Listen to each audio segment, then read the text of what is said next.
paranormal. It surrounds us. It's everywhere. Tonight, you will hear from the people who live and work within these highly active locations, all in the efforts to discover America's most haunted. With your host, ghost hunter and author, Dan Terry.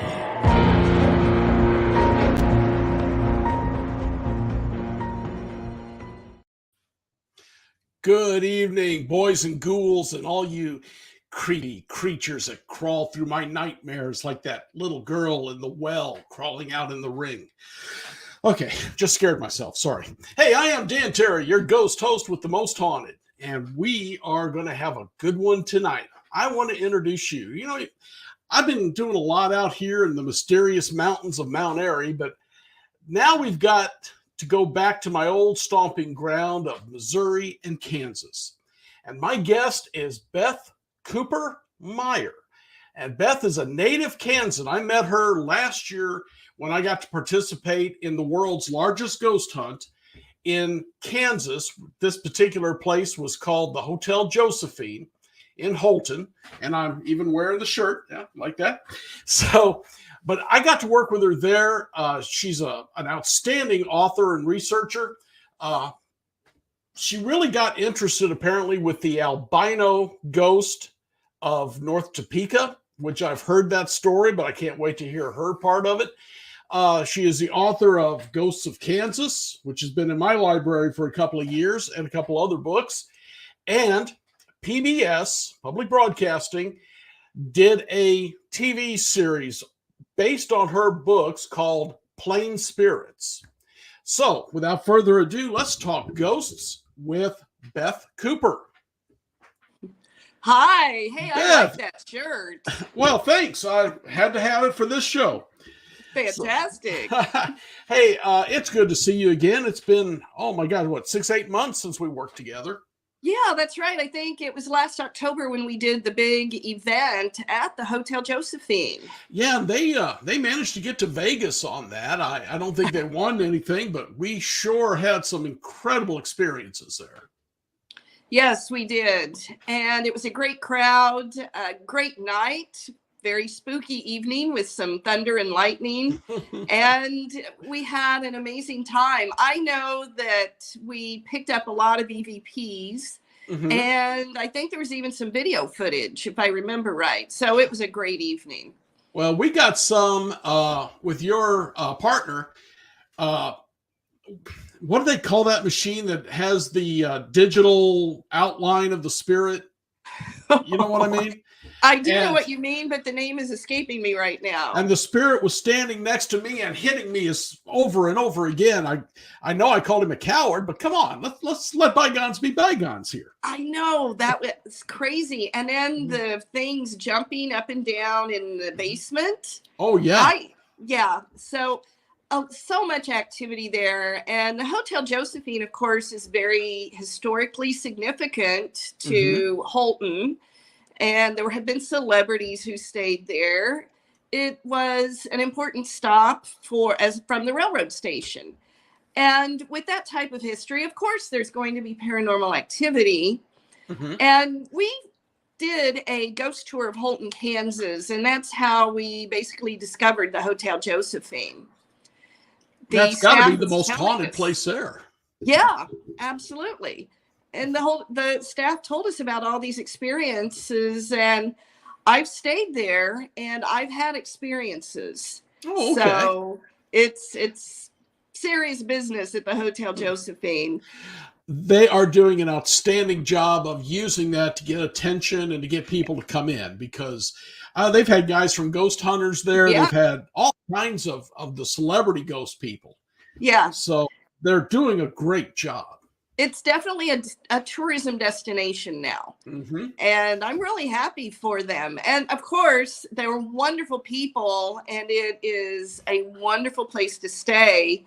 Take one of those mini vacations and go to the Hotel Josephine. It's a lot of fun. Tracer was really good, and his staff, he's got a great staff working with him. Yes, he does. And that is a world-class restaurant they've got attached to it, Yes. too. I was shocked. I was expecting biscuits and gravy, and that's, boy, not what I got. Yeah, they do better than biscuits and gravy. Tell me about the albino spirit, the albino ghost of North Topeka. Yes, North Topeka, Kansas. We're the north side of the Kansas River. And I was born and raised in North Topeka near Rochester Grade School. Mm-hmm. At one time, Rochester was its own community. And to show the Civil War strife that was going on, the north side of the river was pro-slavery. The south side was not. They were abolitionists. And so even in itself, that's a great example of bleeding Kansas and how strongly people felt about the slave question. And so there's a lot of history there in Civil War history in North Topeka. But going as a little kid, we went to Rochester Grade School. And when I was in kindergarten, that's where I first learned these stories about the Albino Lady. Mm-hmm. And there really was an albino woman who lived near the Rochester Elementary School. She would walk around at night because her skin was so sensitive. She really couldn't be out during the day. She was a real person. There are some urban legends and myths that people talk about that she'd kill little children and she was this scary monster thing. And there's no truth to that. Okay. She is buried in Rochester Cemetery, which is a few miles from the elementary school. I interviewed her granddaughter, and she talked about grandma being albino. She'd walk around North Topeka at night, and they would kind of make fun of how she would scare little kids because her granddaughter would say, if you aren't nice to me, I'm going to have grandma get you. Great story. Yeah. What's really interesting, though, after the albino lady died, police in North Topeka, and we interviewed officers from the 60s and 70s who were on the police force at that time. We interviewed them, and they said that, yeah, we would get these phone calls that this woman was walking through backyards. And so they'd get the calls, and of course, there's no one there. And they couldn't really identify what they'd seen. They saw this white figure walking through their backyard. And so that's how she developed this reputation of being this scary ghost roaming North Topeka, Kansas. She is buried at Rochester Cemetery. No one knows. I know where she's buried, but we do not release that information because of vandalism. Yeah. Did those stories, those reports of her walking through yards continue even after she died? Actually, yes, they did. And some of the most, I'll call it frightening encounters, because if you were there, they would have been really scary. Teenagers would park there in the cemetery and do all the things teenagers do in cars late at night. Parcheesi, mostly. Yeah. And there was one couple who were in the car, and this ghostly woman came up to the window and tapped on the glass and was looking in at them. And the car wouldn't start. They were so scared. And finally they were able to get the car started, and they left after seeing who we do believe is the Albino Lady. In Lots spirit of form. stories like that. And she was in spirit form, or was this before she passed? This was in spirit form. Oh, yeah. I love that. In fact, she had been passed away for probably 10, 15 years, and they were still getting these ghostly reports. And what is the most recent report that you've heard? Well, I think the most recent one would have been probably in the late 90s. Okay. When some people were out there again late at night, and they saw her walking across the cemetery, her ghostly form. Uh-huh. Walking across the cemetery. Once in a while, we still get reports like that. It's just not as often as it used to be. And I think part of it is people are so busy looking at their phones or at home on computer games. They don't really have time to get out and see what's happening in the real world. I've noticed. You're right. Yeah. Okay, so other than that, how did you get involved in the paranormal this way? It actually started, of course, that was my first ghost story. I had been at a convention in Albuquerque, New Mexico, and I saw this ad for ghost tour. It was a walking tour of downtown Albuquerque. Okay. And I did the tour, and I loved it. It was really interesting. It was I enjoy history and throw in some stories. It was very entertaining. I'm thinking to myself, how can I do this in Topeka, Kansas? And I realized, okay, we have one ghost, and that's the Albino Lady. I knew that. And then I figured, you know what? I'll bet we have a lot more ghosts. And the other problem, though, was Topekans, I knew no one's going to walk anywhere. So, yeah, we arranged to have a bus, pick people up, and for about an hour and a half, we would drive them around to haunted businesses in different parts of Topeka. Our tours are different than other places because we only offered ghost tours through businesses. We would go door to door, interview the business owners, and ask them, do you have a ghost? And surprisingly, most of them would say, oh yeah, we hear strange things and these things happen. We would have our investigation team go in and try to pull some evidence from the location. That just, to me, that gives authenticity to a ghost tour. It was more than just urban myth, legends, and people's houses. Sure. And so that's really how I got started in the paranormal business. I took a ghost tour. I guess it was probably one of the first ones. It was over in Alton, Illinois, many years ago. One of the first ones I took. Was that Troy Taylor? Troy had tours, didn't he? It's been a long time. He used to, and I think he is kind of works with another group who's doing it now. But this was actually called Left Brain. And the lady who did it, she was fine. She had a guy who wrote a book, and he was okay. But for instance, there's a haunted elementary school, because the janitor killed a girl and then hung himself before he got caught sometime during the Depression. No dates, no names, no police reports, just all legend. Yeah. And then I took a tour out here in Wilmington, North Carolina. I guess it's been about 15 years ago or more. And they could tell us who lived in this house in 1740. Here's the kids. Here's the grandkids. Here's the slaves' names. And that kind of a tour with real history attached to it, it makes it more believable and more relatable.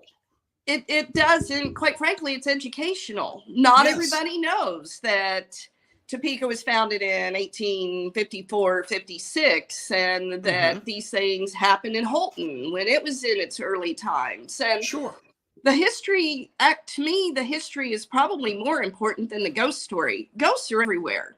We like to make a really big deal out of the paranormal, but it's everywhere. The history, though, is an explanation of our culture and how things have happened up to this point right now. And the ghosts, to me, kind of exhibit those experiences of the past.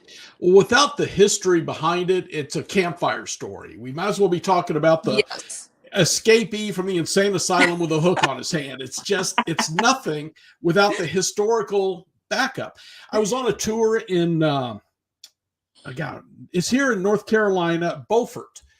And it's a town on the coast right off from the Atlantic, the graveyard of the Atlantic, where there's 1,000 ships sunk. Blackbeard had a house in this town.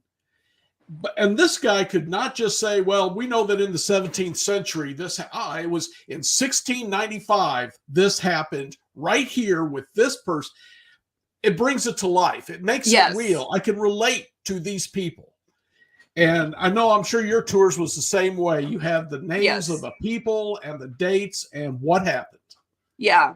Yeah, because, well, earlier before the show, we were talking about Jesse James, Liberty, Mhm. Lexington, Missouri.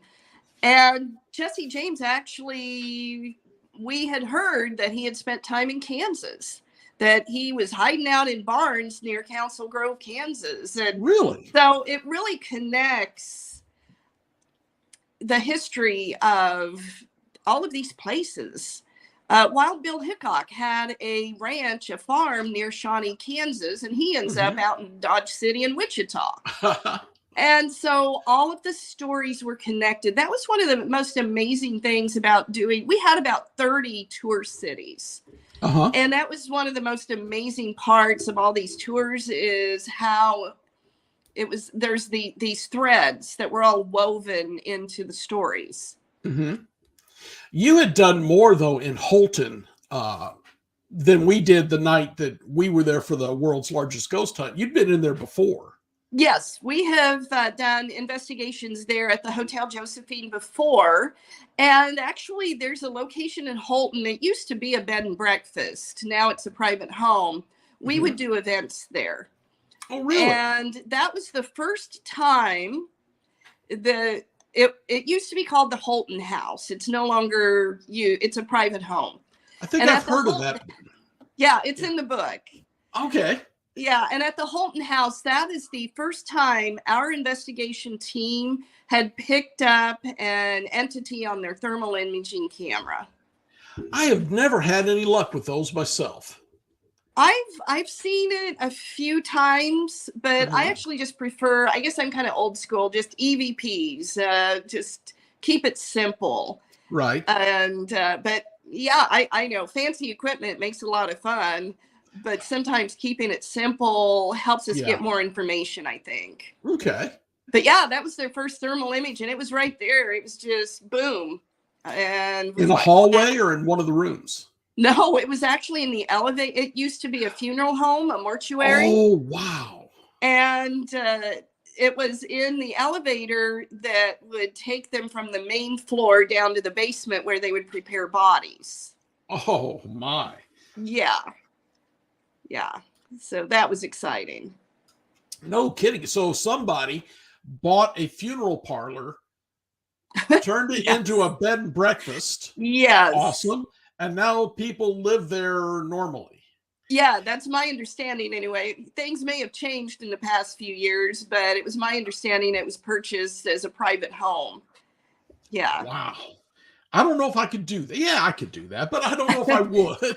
I wouldn't want to. I know some people get excited at the idea, I've got a ghost in my house. But the way I see it is that's low vibration energy. In order for them to manifest, they need our energy. Yes. And I have seen too many homes where, sure, they've got ghosts, but they're also sick. They have money problems, marriage problems, troubles with kids, health problems. And I don't think it's a good thing to have a ghost in your house. And I actually, after doing the tours, I started helping people clear out their spaces. Okay. I did have one in the house I lived in Missouri.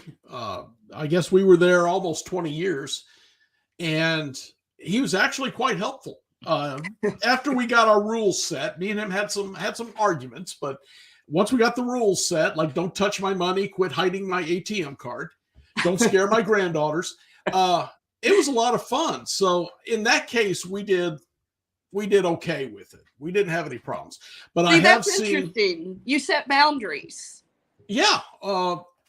If I'm going to speak to a spirit like they're a living person, then we treat them that way. Exactly. On a ghost hunt, that's a good point. On a ghost hunt, I treat them respectfully until for some reason I shouldn't. And then if we're going to get angry, we're going to get angry. Yeah. But I treat them like humans, like people, which they are. That's right, which they are. Part of it, at least. So, all right. So what else did you find in Kansas and Missouri? Oh, my goodness. We had so many locations. Some of my favorite locations Missouri was Excelsior Springs, Missouri, the Elms Hotel. I have yet to get in there. How was it? You had better go, because I went there. We would do events called Ghosts and Grapes, where it would be wine tasting and ghost talks, and then people could do investigations. And the Elms was one of our favorite locations because it was an incredibly historic place. Al Capone used to hang out there when it got too hot in Chicago for him. And he'd take his private train down to Excelsior, and he would hang out at the Elms. Harry Truman was at the Elms when he was announced as the winner of the presidency. Was that when it was, they didn't know if he was going to make it or not? Yeah. Oh. First it was Dewey, I believe, yeah. and then it was Truman. And so very historic place, but the ghost activity, one of the best. I was there with my friend, and we were spending the night. It's probably 2 a.m. One of the ghost stories that we heard constantly was, oh yeah, there's a ghost that walks up and down the hall. I don't remember which floor. It walks the hall and will knock on doors. It's 2 a.m. and we're asleep. Someone's knocking on the door, and I get up and I look out, and there is nothing out there. Right. Okay, just the ghost.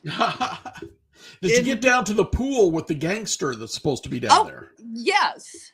Now, I haven't heard a gangster story. There have been drownings in the pool. And so some of the stories we heard were about ghostly figures that would walk around the pool area.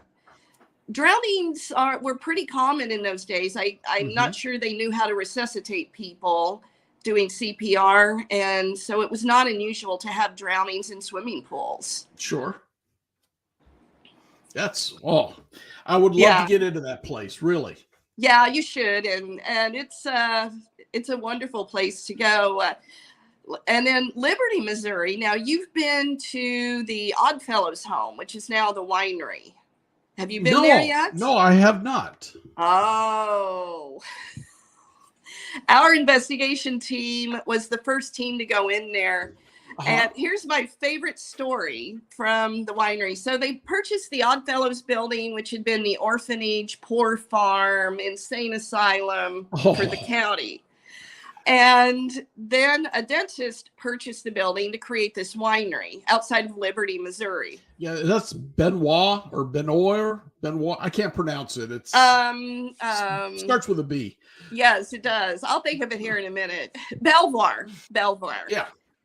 And my favorite story is we had done what we call the Ghost and Grapes event, where we have wine tastings, we tell stories, but this one, it was just a tour of the hotel. They could stay and do the paranormal investigation of the hotel or of the winery a few hours later. Okay. And so there was a group of ladies. They were a red hat group. So they were all probably in their 60s and 70s. They've been drinking most of the day. Okay. And they decided, we're going to do an investigation here at the winery. Okay. So they're sitting down. Back in the 50s, they had the fallout shelters. They were sitting in the old fallout shelter. And our investigation. Okay. Oh, sorry. Our investigation team leader said that let's sing a song. So they sang Ring Around the Rosie. Okay. And the ladies start singing Ring Around the Rosie, pocket full of posy. And they stopped singing. And this little voice filled in the rest of the song. Ashes, ashes, we all fall down. And at that point, the ladies were scared and they left and they said, we're not doing any more of this. And did they even know the horror behind Ring Around the Rosie? What it's based on? Probably not. It's a horrible song. Yeah, it was based on the Black Plague, I believe. Yes. Yeah. The pocket full of posy was to hold down the smell. I mean, come on. It was horrible. Yeah. Oh, and a kid was singing. I love it Yeah. when that kind of stuff happens. It was one of the most strangest experiences on one of our investigations. Now, the other one that was really great too, when we had a skeptic in the group. So, for example, the wife wants to go to the investigation, but her husband, no, this is baloney, blah, blah, blah. We give them a free ticket. Say, look, you come with your wife. You don't have to pay for your investigation. But if something happens to you, you owe me $50. Okay. Well, it was at the Civic Center there in Kansas City, Kansas, the Municipal Auditorium. It's where Patsy Cline performed her last concert before she died. Did not know that. Wow. And so we did investigations there. And so this man, his wife, they're sitting there in the bleachers, and he's kind of bored. He's waiting for something to happen, and it did. The seat in front of him was one of the folding auditorium theater seats, and the thing just started going up and down, up and down. There was no one around. It was just moving on its own. Oh, gosh. And so he said, we're leaving right now. And yes, he did pay me my $50. I am surprised he paid, but that's, well, he's a man of honor. He wanted the experience, and he got the experience. Okay, he's a man of honor. I'll give him that much. But you have given up. Have you given up the ghost tour business, or are you doing anything now? I've given up the ghost tour business. Yeah, I got out of it quite a few years ago, actually. And then I moved to Florida in 2017. I'm not totally out of the paranormal business, though. My partner, Brian, he has an investigation team, Paradise Paranormal. And I am working on another book project about hoarding and the paranormal and that relationship of low vibration energy. Yeah. So are you thinking it's the spirits causing people to do that? I think it's a combination of, well, it's all based on fear, and it's low vibration. And I think that people are bringing items into their home. The items have attachments. Remember, ghosts can attach to people, objects, and places. Right. And so if you're bringing all of this stuff into your life and it just fills up your life, there's no room for you to grow and to have the joy that we should be having here at Earth School. And I've noticed a connection because I admit I watch paranormal shows and I watch hoarding shows. And I began to realize people with ghosts and people with hoards all seem to have money problems, health problems, relationship problems, career problems. And so I started to develop some case studies. And that is what I'm putting together now, are case studies on ghosts and and hoarding and the connection between them. Well, I want to hold that, and if you have some stories to share with it, we'll bring you back when the book's ready to come out, because that sounds absolutely intriguing. But even though you are not a hoarder, you are guilty of bringing other people's stuff into your place of business. And yes, you are correct. I have an antique mall here in Fort Myers, Florida. We are 25,000 square feet. I have 110 dealers. Okay. Our dealers bring in items, and some of those items have attachments. And you've spent some time at estate sales and such? Oh, yeah. In fact, my partner Brian had a very strange experience at an estate sale. Because we've both been in the paranormal for such a long time, we can practically walk into a building and say, okay, the ghost is over here, or this is happening in this corner, and shields up.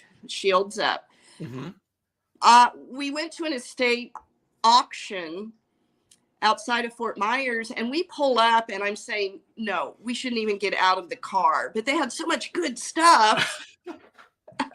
Right. I couldn't resist. So we go to the auction, And Brian is my schlepper. He hauls stuff back to the trailer, and we load up the trailer full of stuff that we sell. We don't hoard, we sell.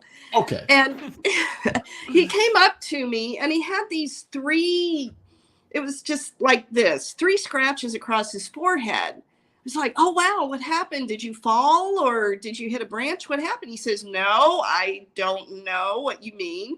Took him into the bathroom, and I showed him the 3 scratches across his forehead. He had been attacked. Yeah, and 3 is not a good number when it comes to this. I know. We know that the homeowner had died, and that one of the homeowners had died. The other had been put into a nursing home, and we know this was a very angry ghost, very angry. And so it attacked Brian because we knew it was there. And after a few hours, though, it disappeared. But we did some basic cleansing rituals, you know. When you're in the paranormal business, I've been in the business. I do shields up and certain cleansing rituals, so they don't come home with me. 3 marks, though, does not sound like a human spirit. Sounds like something more serious. I agree, but again, we left it behind. That's not my problem. I'll just leave it there. Yeah. Wow. And you've got stuff that has happened inside your antique. Yes. And we have shoppers that come in. The shoppers, they think they're being smart or funny, and they'll say, do you have any haunted items? Yes, I do. And they always have that look on their face like, what? Really? So I take them around and I show them a few things. We had a doll that was so active, it would set off the alarms at weird hours. How? Well, the alarm is triggered on movement. And somehow I can't explain it, but there was enough movement going on that it would trigger the alarm system. I know there's that haunted doll down in Key West that they believe was actually running around the building at night, setting off alarms. You don't think this thing was walking around the building, do you?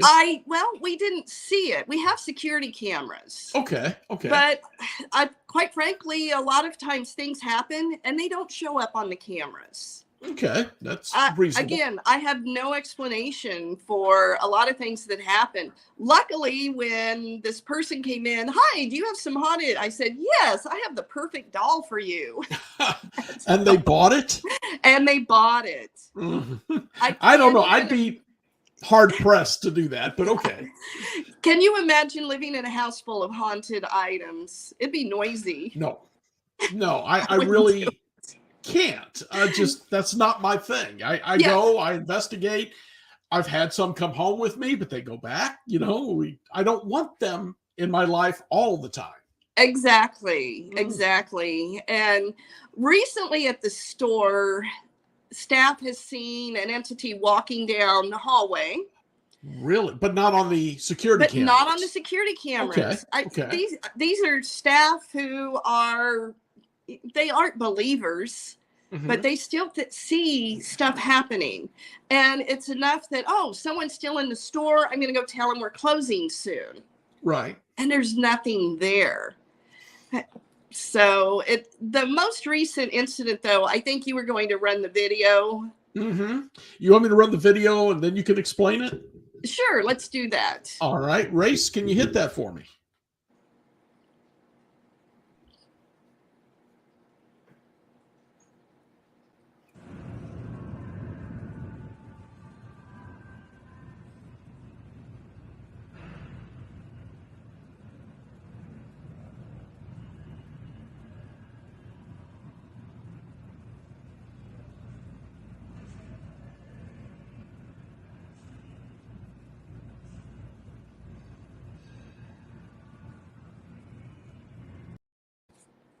You sent me that sometime back.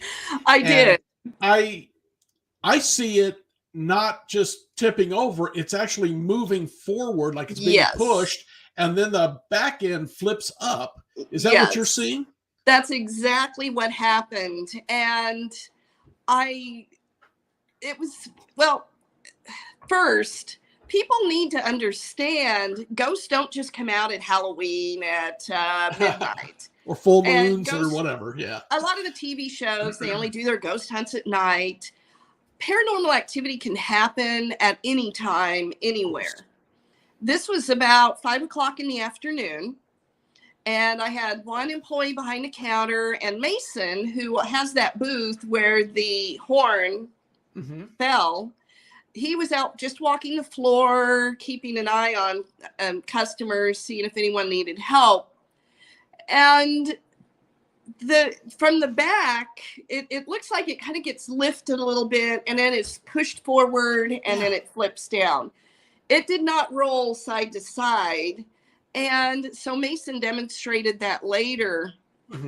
And he explained how it was actually on a very sturdy shelf. There was no reason for that item to be lifted up and tossed into the aisle. Do you have an idea how long it had been there, sitting perfectly still? He had just put it out the day before. Oh, okay. And that's actually the horn to an old Victrola. I was going to ask. That's what it looked like to me. Remember the old 1900 record players? The dog would be listening into the horn. That's one of those. It's the horn for a Victrola. Okay. And he had just had it in there for a day or two. And he set it up high so it wouldn't fall, so it was out of people's way. And then the thing just went boom onto the floor. Well, as you said, you can see it moving forward even before it flips up. So that was a wild one. Dan, is there any way we can watch that again? Oh, absolutely. I was going to ask you to hit it again for us. Okay, I'm going to run it again because this is the first time I've got to see it. Okay. Race, go ahead and run it twice. Yeah, okay, sure. I'll run it twice back to back. All right, thank you.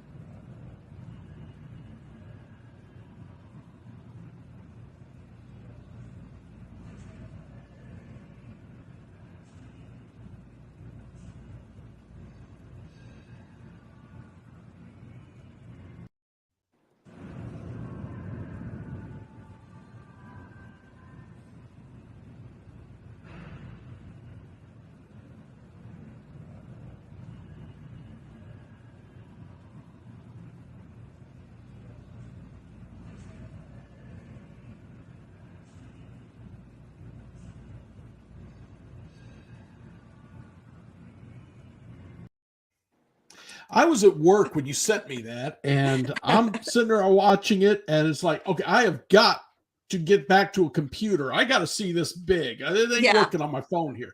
But even on the big screen, I couldn't explain it. Yeah, you can see that horn move. Yeah.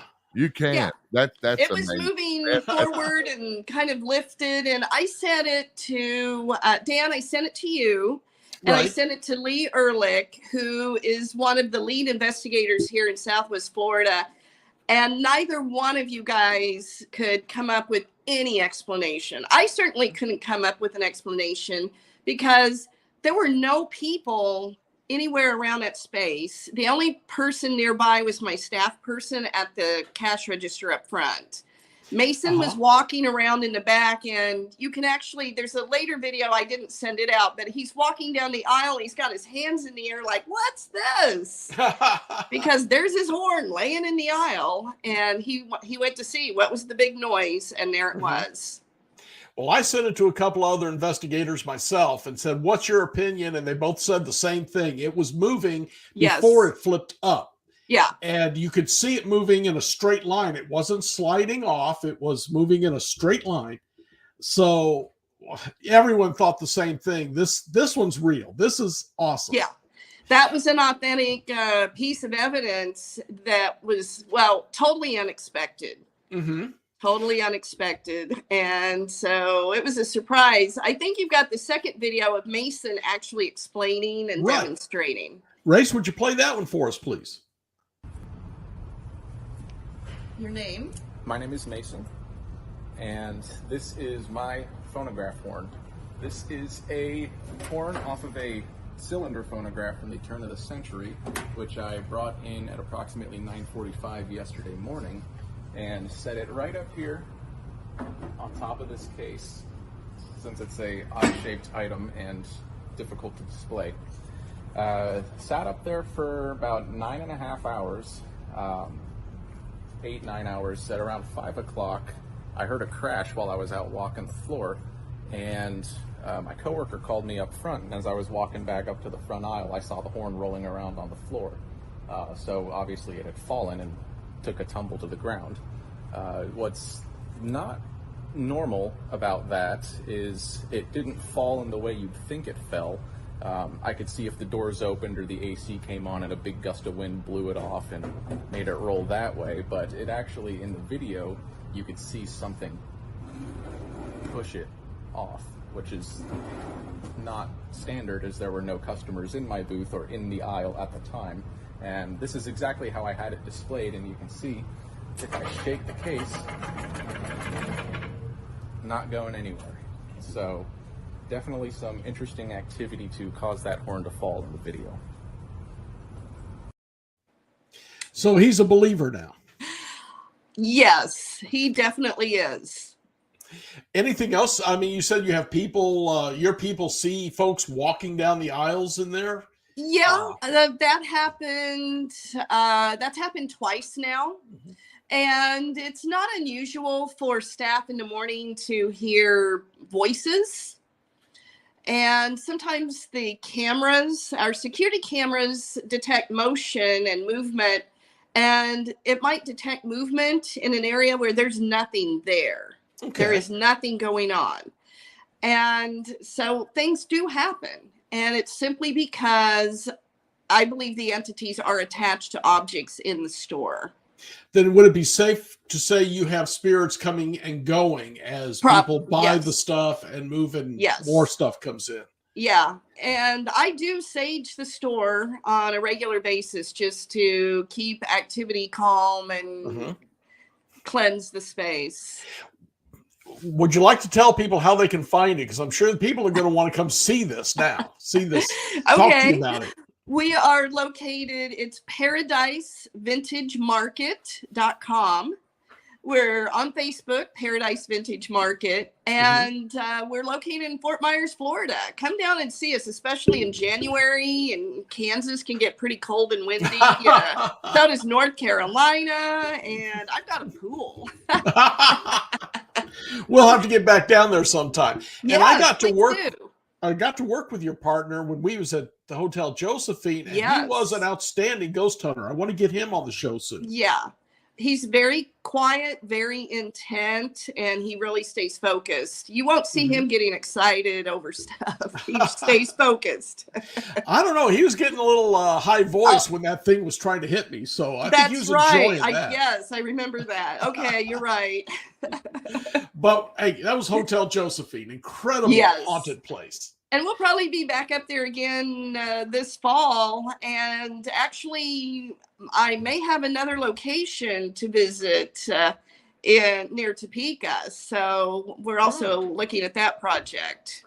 Well, keep me in mind if I can get off. Yeah, I can love to get off work and get down there to be with you guys, because it was interesting. And his equipment was top notch. He did a great job building. And I think he builds most of his own, doesn't he? No, well, let me think. No, he doesn't build it. He's been buying it, and he's trying to buy as top quality as he can. And he also likes gadgets. He has the mind of an engineer, so he likes these gadgets. Okay. So back to Kansas and Missouri. What was the most haunted place you found there that folks could visit? Oh my goodness. Wow. Would you say the Elms, or would you? No, I would have to actually say in Kansas, probably Constitution Hall in downtown Topeka. Okay. And then in Missouri, oh my goodness. I would have to say just about any location along Main Street in Lexington, Missouri. Lexington, is that the city right outside of where the Anderson House is? Yes, I believe. I have to think. It's been a while. Mhm. It's where the largest Civil War battle west of the Mississippi River was at the Battle of Lexington. And so there's a lot of Civil War history there. And a lot of the buildings along Main Street are original, old town. Some were used as hospitals. Actually, that's right. Wasn't the Anderson House used as a hospital? That's yes. And yes. It's still got the cannonball and musket balls actually in the wall. Yes. And I was there many years ago and did a ghost tour where we got wine glasses with a ghost and the grapes on it, and then took a tour out there. Was that one yours? That was my tour. We did Ghost and Grapes, and we had our glasses had the little That's where I got the book then. Okay. I'm sorry, I did not even remember you. That's great. I'm good with that. Oh, I remember going. Our glasses had the little groovy ghost and holding the that was Groovy Ghost and Grapes. Yeah. And I still got one. One broke, but I still got one, and nobody gets to use that glass. I don't have any more. Nobody gets to use that glass. But yeah, that was a great tour, and we went out to the battlefield and then to the Anderson House. Yes. And the Anderson House was incredible. Since then, I've had people who are reenactors who camped out there on that battlefield, and they've seen ghost sentries. They've heard the shots. They've seen what looks like a skirmish. It's what must have happened there was terrible, because it really made an imprint on the ground. And these people are not ghost hunters. They're not ghost people. They are strictly reenactors, but they've seen it. Here's what I think, though, with reenactors, the spirit entities, they resonate so strongly with those actors that they're there with them, because I don't know how to explain it. Maybe it brings them back because this is a memory. They remember this, and the reenactors are playing it again for them. Well, how many units were out there? I mean, I'm sure at some point people got caught up with other units, and they were wearing the same uniform, so we're on the same side, so I'll fight with you. And that's all they're doing is, this guy's in my uniform, I need to stand by. Yeah. That town is just incredible. Yeah. To me, the Lexington tour was ghost per experience was probably the Lexington tour. And I wish I could get back there. Yeah. So Lexington, the whole town, was there buildings there that it was done in a former bank? Yes. That had actually been robbed by Jesse James. Yes. I remember that was Jesse James' first bank robbery, was the Bank of Lexington. Okay. Yes. And, nobody really took him seriously. They were like, he's one of our own home kids. We're not going to mess with him too much, until the feds get involved, of course. And he was supposedly with Quantrill and the Raiders and the Missourians. So everyone outside of Missouri didn't like Jesse James. Jesse James very much became Robin Hood in Missouri. And people don't realize he did not sleep in the forest. He did not sleep out on the trail. He rent a room for the night from a farmer. He'd stop by a farm. And, there's the legend of Jesse. I love it. Him and his brother stopped and paid for breakfast at a farmhouse. The widow, whose husband died in the war, allegedly, said they were coming to take the house from her because she couldn't make the payment. So he gave her the money and then robbed the banker as he left and got his money back. But she had a receipt. It's not her fault. But and his brother Frank James became an attorney and his law office was there in Liberty, Missouri. And so Frank lived there for a long time, and he wrote a book about their life and experiences. But again, they're legends in Missouri history. And I was in the 1894 Marshall's House or something to that effect in Independence. in Frank's cell. Yeah. And he threw a dime at me. I mean, literally, there's two of us here with equipment, and a dime flies through the door and hits the wall behind me. And I'm told by Margie Kay, who's investigated there and lives there, that's happened to her multiple times. For some reason, throwing coins is a big deal. Now, Margie Kay, she's still involved in the Missouri UFO Network? Very much. Yes, she is. You know, I interviewed her about the paranormal a long, long time ago, but I'll just throw this out there. To me, Florida and Southwest Florida has been UFO central. I see a lot of unexplained aerial phenomenon. Oh, really? Yeah. Yeah. So I don't know what's going on down here, but we're not that far away from the Bermuda Triangle. Was it Gulf Shore? No, it was Gulf Breeze that had the big UFO flap back maybe 20 years ago. I can't remember. I think it was called Gulf Breeze, Florida. I want to say Gulf Shores, but that's in Alabama. So, but yeah, they do have a big history and still have it. I hear. Yeah, we have seen just standing outside by the pool. There was one evening, Brian said, Beth, come out here and look at this. And we're looking off to the north. There are 3 lights, like a triangle, one up here, 2 down below.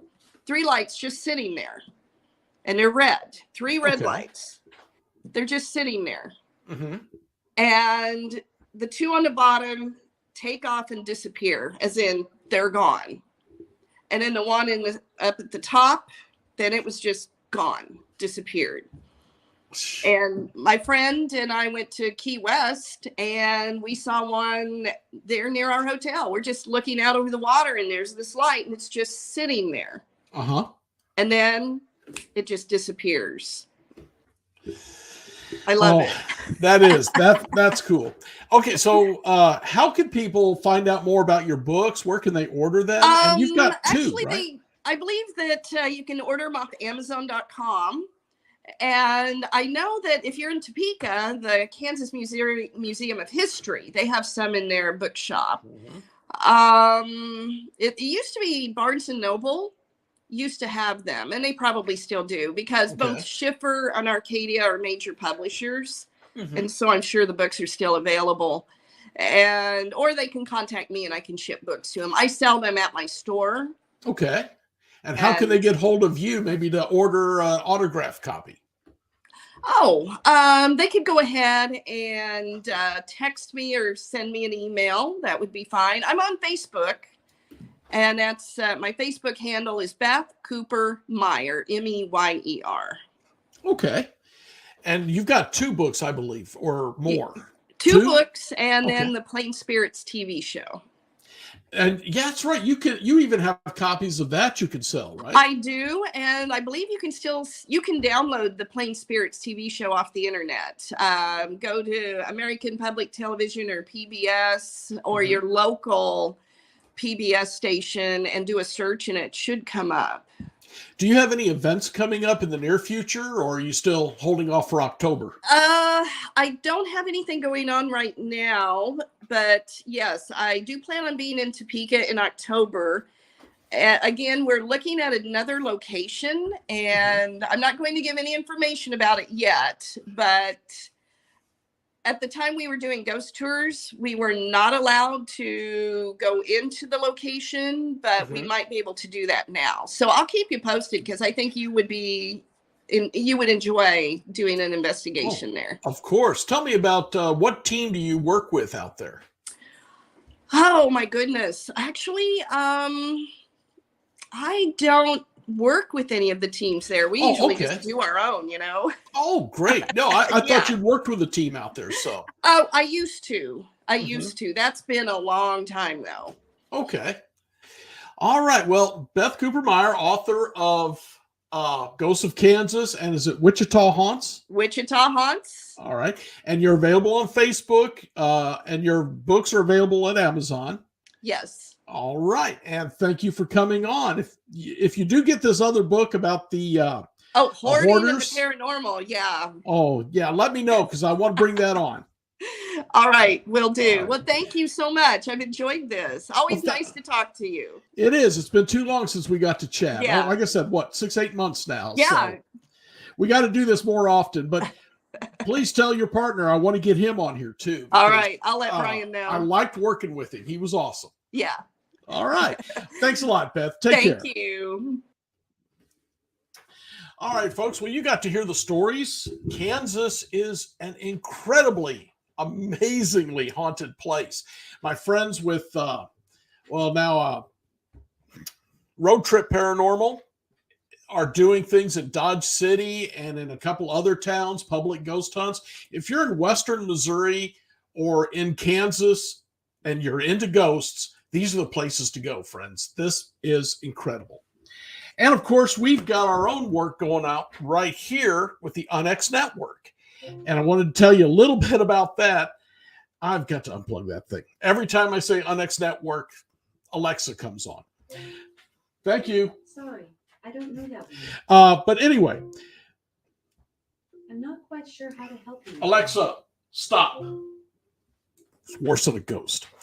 So whatever you are into, we've got it here on the UNX Network, whatever your interest in the paranormal is.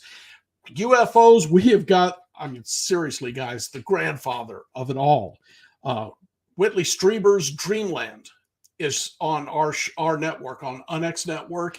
And this guy is, well, you got to know who Whitley Strieber is. If you're into UFOs, you know that name.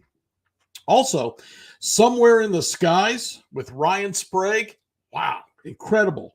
He was the co-host of Mysteries Decoded. He was on the History Channel with Ancient Aliens. He's been on that several times. And Beyond the Unknown on the Travel Channel. The guy has an incredible resume, and he's got a show on here. And The Unexplained Phenomena with Ben Hurl. I think I'm pronouncing it right. If not, I'm sorry. He's out of Australia. UFOs is not an American event. This is all over the world.